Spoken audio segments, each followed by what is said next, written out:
Assalamualaikum warahmatullahi wabarakatuh. Sampurasun. Bapak dan Ibu saya hormati para tokoh dari berbagai daerah di seluruh Indonesia yang tergabung dalam Asosiasi DPRD Provinsi seluruh Indonesia, dan yang hadir di sini adalah para ketuanya. Saya mengucapkan selamat datang di Provinsi Jawa Barat.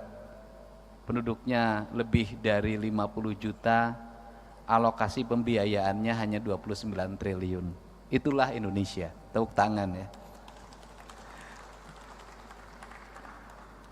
Pak Ketua yang saya hormati, segenap seluruh tamu undangan, saya tidak bisa menyebutkan satu persatu.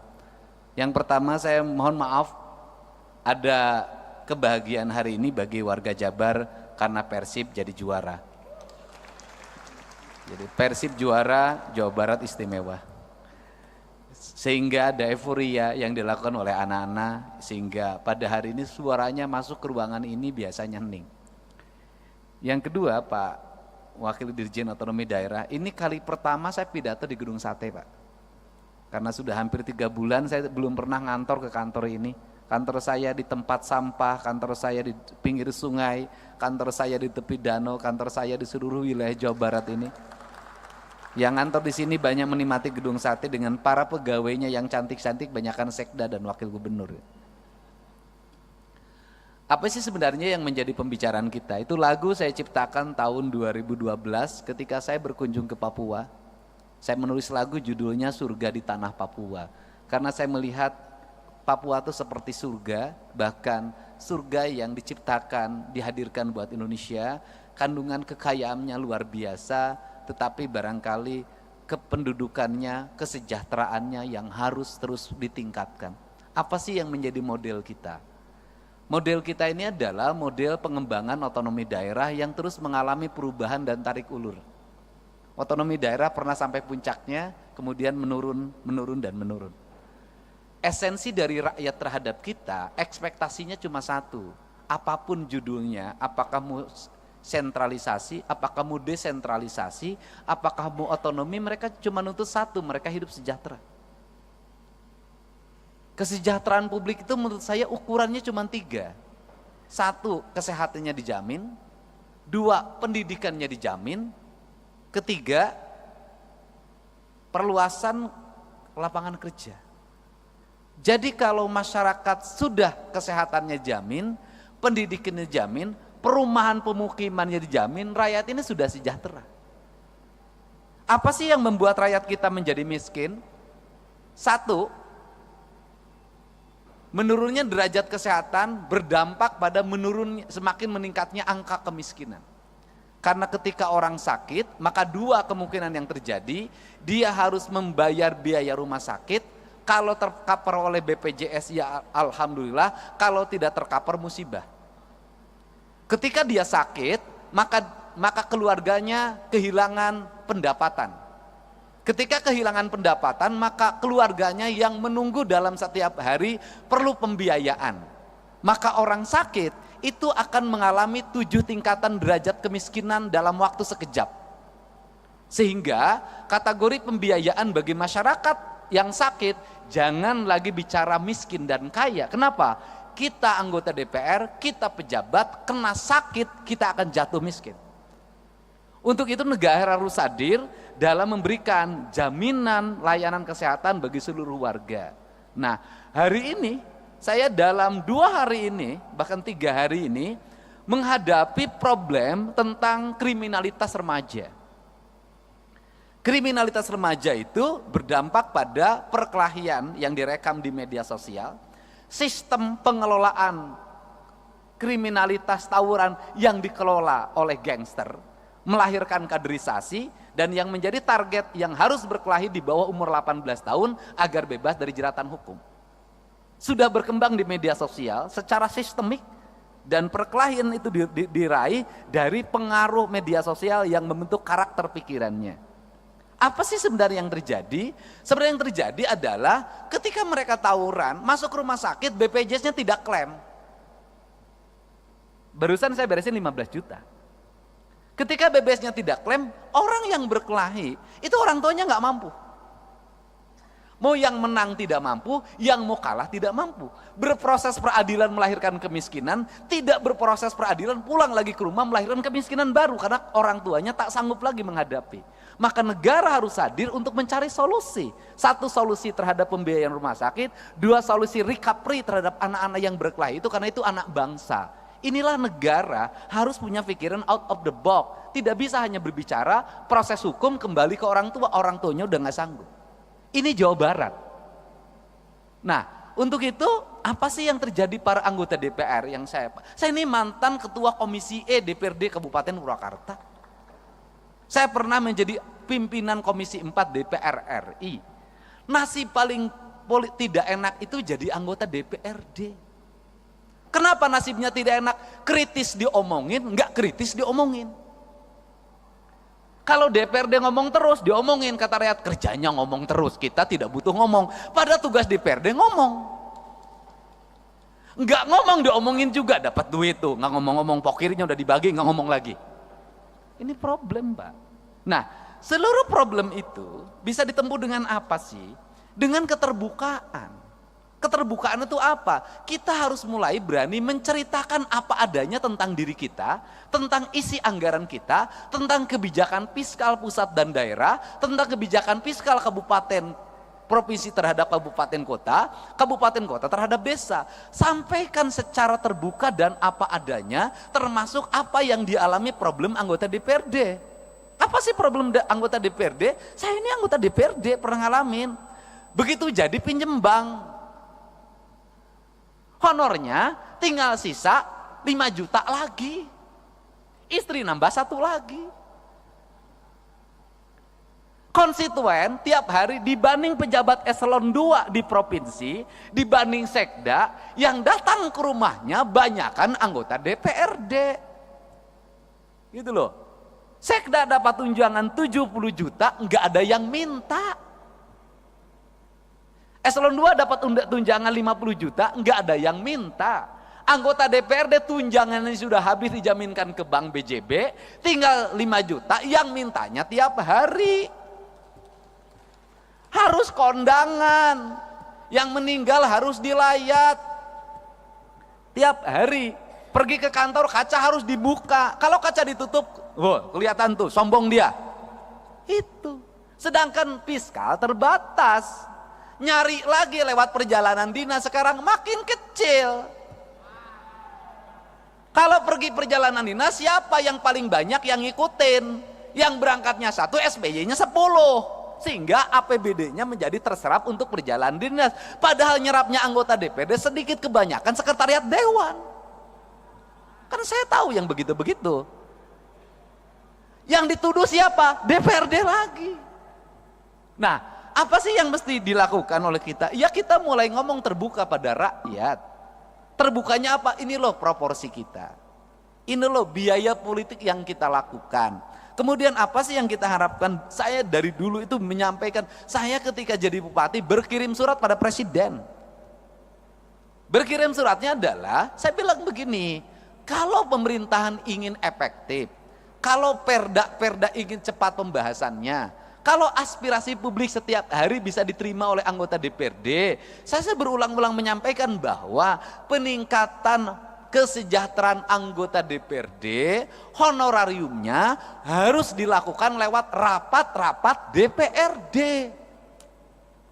Kalau rapat komisi ada honornya, kalau rapat paripurna ada honornya, kalau rapat gabungan komisi ada honornya, kalau rapat badan anggaran ada honornya, kalau rapat badan musyawarah ada honornya, anggota DPRD nggak akan pergi kemana-mana, pasti ngumpul di kantornya.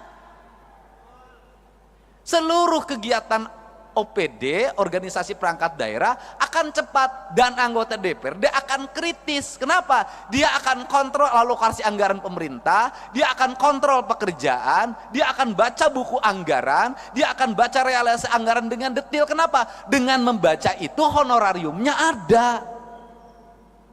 Tapi kalau didapatnya pergi keluar, maka dia akan banyak keluar. Selama jadi anggota DPRD 5 tahun, masuk kantornya terhitung 20 hari. Bahkan ada saya ketika menjadi anggota Komisi 4, nggak pernah sekalipun orang itu masuk, tapi honor terima. Dan kemudian bikin aturan juga dong, yang rajin yang mendapat honorarium, yang nggak masuk nggak dapat. Bener, ini akan terjadi kinerja. Tapi kalau model pendekatannya keuangannya begini, sampai kapanpun kinerja tidak akan pernah optimal. Dan kita harus bicara ada apa adanya dan terbuka. Kenapa? Ya karena juga memang anggota DPRD malu juga terhadap berbagai hal. Tapi gimana rasa malu dikalahkan oleh rasa butuh? Kan ini yang harus terjadi. Nah, untuk itu mari kita bersama-sama untuk mengupayakan ini. Saya sebagai gubernur, Pak Sekda, bikinkan surat hari Senin. Saya akan berkirim surat lagi buat Pak Prabowo, buat Pak Presiden kita. Saya akan ceritakan ini. Untuk apa? Mendorong kinerja DPRD. Kinerja aparat kami akan terevaluasi dengan baik. Karena anggota DPRD-nya ada di kantor dalam setiap hari. Saya ngalamin dulu sebagai anggota badan anggaran. Sering bertengkar sama badan musyawarah. Bertengkarnya apa? Banyak-banyakin rapat. Kalau badan anggaran sebulan 12, badan musyawarah suka bikin 23. Saya bilang kenapa kamu 23? Kalau badan anggaran kan 11 juga ada duitnya. Ngomongnya anggaran, badan musyawarah jadwal doang, kan begitu. Padahal belum tentu juga zaman sekarang. Kan kita kan kalau DPRD diomongin pasti duit Pak, pasti pendapatan. Kenapa? Kadurung ku kabutuh. Beda dengan Pak Sekda. Kenapa? Aman. Birokrat itu kan dapat duit masuk ke rekening semua. ATM-nya dipegang istrinya. Iya kan? Nah, kalau anggota DPRD tiap bulan tinggal setruknya. Kan saya tahu, gitu loh. Makin ke sini, makin mepet, makin kecil. Nah, beda dengan DPR RI udah Bu. Kalau DPR RI saya pernah ngalamin, apalagi sekarang Bu, makin naik lagi. Padahal modal jadi anggota DPRD provinsi dan DPR RI itu sama. Saya tentu tahu yang gini-gini, kan kita pengalaman Pak. Ya kan saya cuma nasibnya lebih bagus aja daripada bapak-bapak. Mudah-mudahan ke depan Bapak juga nasibnya bisa jadi gubernur lah di daerah masing-masing, tapi jangan di Jawa Barat. Berat lawan saya. Nah untuk itu maka kita ingin harapan kita ke depan adalah ingin membangun keadilan fiskal. Keadilan fiskal itu gimana sih? Saya kemarin ketemu sama Gubernur Kalimantan Timur. Ini makan pemikiran, kan kita boleh dong punya pemikiran. Saya bilang, Gubernur Kaltim, penduduknya berapa? 4 juta. Berarti kalau 4 juta, saya rata-rata satu rumahnya 4, saya bilang. Berarti rumahnya kan cuma 1 juta. Iya. Loh, kalau penduduk Kaltim 1 juta, rumahnya cuma 1 juta, kan sebenarnya bagi Kaltim ngasih 5 juta per rumah bisa. Karena 1 juta kali 5 juta, 5 triliun Pak. Artinya masyarakat Kaltim untuk sejahtera itu sangat bisa. Beda dengan Jabar. Untuk Papua lebih bisa lagi. Untuk daerah yang memiliki pendapatan daerahnya tinggi dan hasil alamnya besar, sebenarnya sangat ini mungkin terjadi. Nah, apa sih yang terjadi hari ini adalah pola pengelolaan keuangan yang tersentral. Nah, problemnya di mana? Ini saya ngomong Jakarta. Jakarta ini Pak, penduduknya di bawah 10 juta. APBD-nya 90 triliun.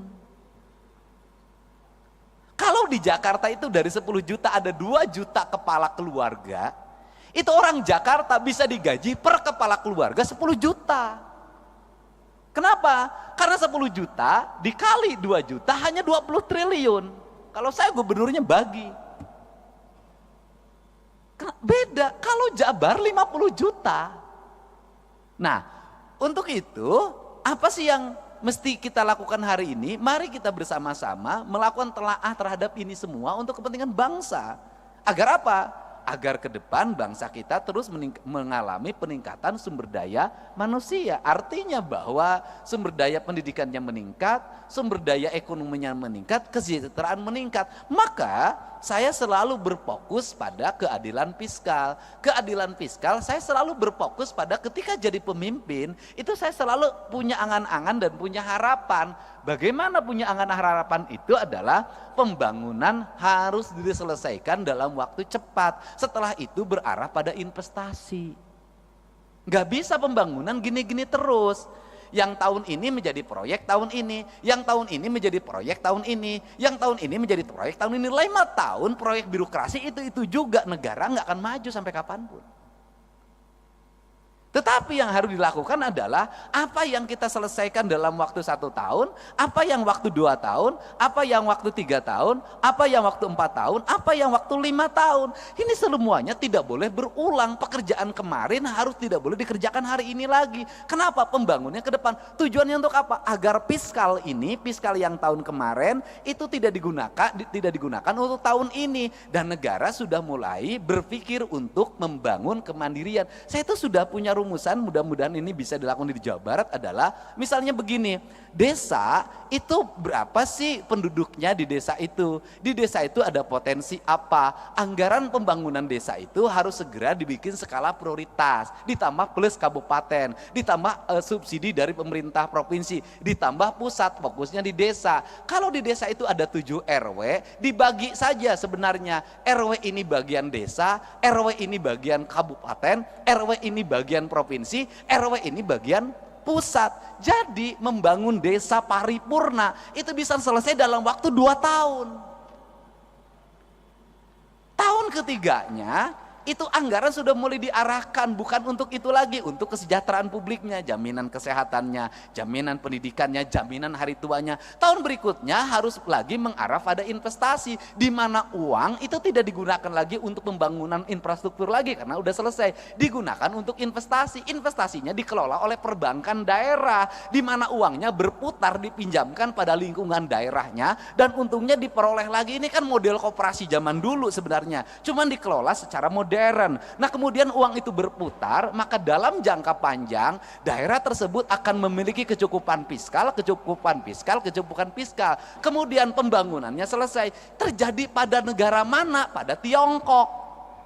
Tiongkok itu pembangunannya dilakukan secara terstruktur, terencana, dilakukan oleh negara dengan waktu cepat, kemudian negara memiliki kecukupan fiskal, kemudian Tiongkok berkembang investasinya, setelah berkembang investasinya, kebutuhan pembangunan di daerahnya dianggap sudah cukup, kemudian mereka punya fiskal yang cukup, mereka harus bergeser ke tempat lain untuk menggeser sumber daya manusianya, sumber daya ekonominya, diputarkan di negara lain, rakyatnya ikut kerja. Tetapi setelah proyeknya berjalan, mereka balik lagi dapat duit lagi 2-3 keuntungan. Dia pakai bahan baku dia punya dia pakai sumber daya punya dia, dan fiskal punya dia. Rakyatnya kerja, barangnya dijual, setelah itu dia dapat keuntungan lagi, balik lagi ke negaranya. Kita mulai berpikir desa-desa dan kabupaten ke situ. Dan ini harus kembali bahan diskusi. Kenapa? Karena kita punya tugas. Kita ini hari ini adalah pahlawan untuk anak cucu kita ke depan. Tinggal pertanyaannya adalah, apakah anak cucu kita ke depan akan menganggap kita pahlawan atau pengkhianat? 45 dianggap pahlawan, mungkin 66 masih dianggap pahlawan, 71 mungkin dianggap pahlawan. Pertanyaannya lah, kalau mimpi tentang keadilan tidak segera terwujud di tengah-tengah masyarakat, maka dimungkinkan 30 tahun ke depan Agustusan nggak bikin lagi doa buat kita. Kenapa? Mereka tidak punya catatan reputasi kita dalam membangun keadilan di negeri ini.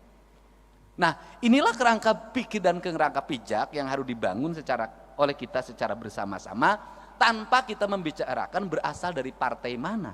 Karena kita sama-sama berkomitmen membangun negara ini dengan baik, membangun keadilan sosial secara paripurna. Dan keadilan sosial hanya bisa diwujudkan dengan pendekatan fiskal. Nah yang terakhir, Jakarta ini duitnya banyak. Benar. Tapi Jakarta duitnya banyak, itu duit dari daerah-daerah. Karena perusahaan di Kalimantan Timur, perusahaan di Sumatera Barat, perusahaan di Kalimantan Selatan, perusahaan di berbagai, termasuk di perusahaan di Jabar, itu kantor pusatnya di Jakarta. Bayar PPH-nya itu NPWP-nya Jakarta. Sehingga dapat bagi hasilnya Jakarta lebih gede, Pak. Sebenarnya yang kebagian baunya kami, Pak. Yang kebagian demonstrasinya kami, Pak. Tapi yang menikmati dana bagi hasilnya Bapak, Pak. Untuk itu kesini kan sekarang sebagian, Pak. Ya, teman-teman itu loh. Itu yang di Jawa Barat, yang di tempat lain juga sama. Ini yang harus kita bicarakan bersama, Pak. Kenapa? Kita ini daerah-daerah memiliki tanggung jawab beban yang luar biasa. Orang Kalimantan punya uang di Keruk, ya kan?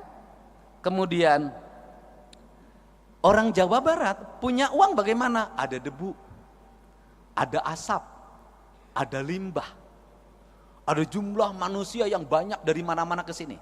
Ada konflik ketenaga kerjaan, ada demonstrasi ketenaga kerjaan, ada problem sosial di mana orang yang di sekitarnya asalnya punya sawah hilang sawahnya, asalnya punya kebun hilang kebunnya, kehilangan mata pencahariannya, tergeser dia oleh persaingan orang, mereka menjadi kelompok miskin baru. Nah, kemudian infrastrukturnya buruk, sanitasi lingkungannya buruk, pendidikannya sekolah-sekolahnya buruk. Ini yang menjadi PR kita untuk diperbaiki. Nah, kemudian Jakarta dapat duit gampang banget, Pak. Hotel berbintang. Tidak usah nagih kayak pajak galian C, Pak. Dikejar-kejar, dibohongin sebagian. Gitu loh, Pak. Ada kemudian ada debunya, ada ancaman longsornya. Jakarta mah kagak, Pak.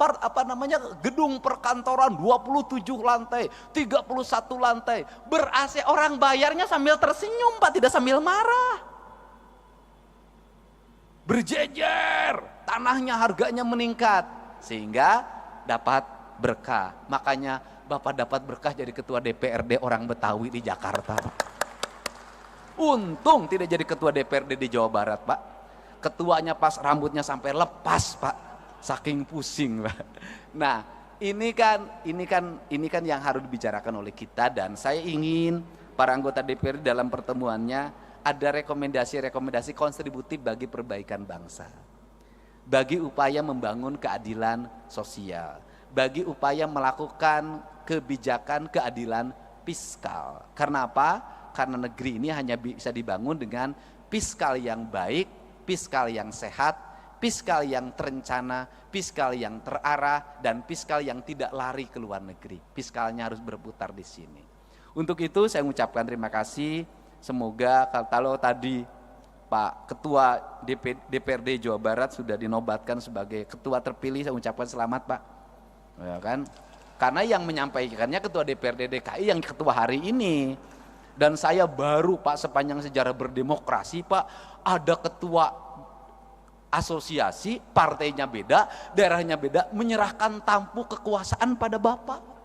Pada tempat lain yang partainya berbeda. Kenapa itu diberikan? Karena memang nggak ada honornya, Pak. Ya, Pak, ya, duitnya kan harus nyari sendiri, Pak. Tapi selain itu adalah bentuk penghormatan dan penghargaan, gitu loh. Penghormatan dan penghargaan jauh lebih tinggi dibanding honor. Untuk itu kan jadi ketua DPR itu mencari kehormatan dan mencari penghargaan, bukan mencari honor. Makanya honornya nggak usah gede-gede. Bohong, ketang, harus lebih tinggi lagi. Saya ucapkan terima kasih para wakil ketua DPRD Provinsi Jawa Barat. Mudah-mudahan pertemuan ini pertemuan yang berkah, pertemuan yang membawa kebaikan, dan pertemuan yang bisa melahirkan rasa adil bagi kepentingan masyarakat Indonesia. Dan kita berharap dengan kepemimpinan Pak Prabowo Subianto, kita akan bisa terus meningkatkan kinerja pembangunan, mendorong pertumbuhan, menyiapkan investasi, menjaga investasi dengan baik, menumbuhkan tenaga kerja, menjaga kesehatan rakyat, meningkatkan kualitas pendidikan, kualitas lingkungan hidup, dan layanan birokrasi yang berdaya guna, berhasil guna, memiliki aspek output, outcome, dan benefit yang pada akhirnya tercipta keadilan bagi seluruh rakyat Indonesia dalam bingkai Negara Kesatuan Republik Indonesia. Saya ucapkan terima kasih, dan terakhir, ini bahan renungan kita, Pak. Ini saya selalu ngomong berulang-ulang. Gedung ini namanya gedung sate, Pak. Satenya itu ada 6, Pak. Kata sekda saya, 6 itu melambangkan bahwa dulu POC itu membangun dengan 6 juta golden. Dan saya itu sampai hari ini tetap merasa malu Pak, sebagai birokrat, sebagai politisi. Makanya saya punya ambisi untuk mewujudkan itu. Kenapa? Belanda Pak, membangun infrastruktur di mana-mana dengan satu, pelabuhan. Dua, lapangan terbang Pak, markas pertahanan angkatan udara. Gedung-gedung di mana-mana. Kemudian jaringan irigasi, jaringan kereta api, jaringan listrik, telekomunikasi. Mereka cuma ngandelin jualan teh di Jawa Barat. Jualan kina, jualan karet, jualan teh, jualan kina, jualan karet, bisa bikin gedung sate, bisa bikin gedung pakuan, gedung Bank Indonesia, stasiun kereta api, husen, pangkalan udara, pelabuhan, jaringan laut, jaringan darat. Kita ini sudah segala dijual, sudah bikin apa? Nah ini kenapa saya sangat ketat sama fiskal, itu. Kita ini sudah segala dijual, kita ini sudah bikin apa? Ini renungan kemerdekaan kita. Belanda yang katanya penjajah hanya ngelola kebun teh, kebun karet kalau di Jawa Barat, sama kebun kina, bisa bikin bangunan di Jawa Barat seperti ini. Kita sudah bikin berapa pangkalan udara, kita sudah bikin berapa pelabuhan, berapa stasiun kereta api, berapa rel kereta api baru. Yang ada pun rel kereta apinya sekarang hilang dengan papan-papan dan besi-besinya. Nah, mudah-mudahan ini bahan evaluasi kita. Kita sudah, kata orang Sunda, kita sudah tunggul di larung, catang di rumpak. Sudah segala diangkat, pasir diangkat, batu diangkat, laut udah segala rupa. Kok kita nggak kaya-kaya? Kenapa sih? Berarti ada perencanaan belanja yang salah, ada belanja yang salah. Untuk itu, mari kita perbaiki cara belanja kita dan cara mengelola keuangan kita. Dengan prinsip dua, kata orang Sunda, saeutik kudu mahi, loba kudu nyesa. Apa artinya? Sedikit harus cukup, kemudian banyak harus tersisa. Dan di Jawa Barat itu lengkap. Di Jawa Barat itu ada daerah yang paling makmur, namanya Cimahi. Mahi itu artinya cukup. Ada daerah yang paling susah, namanya Cisaat. Saat itu artinya kering. Nah itu Jawa Barat. Dan Jawa Barat itu kekuatannya di air. Jadi kalau orang Jawa Barat pengen makmur, maka perkuatlah pengelolaan air. Kalau airnya terjaga, bersih, terpelihara, Jawa Barat akan subur, makmur, gemah ripah, loh jinawi. Demikian saya ucapkan terima kasih, mohon maaf atas segala kekurangannya. Semoga pertemuan ini pertemuan yang membawa kebahagiaan ketika pulang ke rumahnya masing-masing. Semoga betah di Bandung, bisa makan di Bandung, tidur nyenyak di Bandung, tapi tidak boleh tidurnya ditemani oleh orang Bandung. Hatur nuhun, wallahu muwaffiq ila aqwamit thoriq. Assalamualaikum warahmatullahi wabarakatuh. Waalaikumsalam warahmatullahi wabarakatuh. Baik, hatur nuhun. Mohon izin Bapak kiranya berkenan untuk tetap berada di tempat, karena selanjutnya akan prosesi pembukaan Munas 1.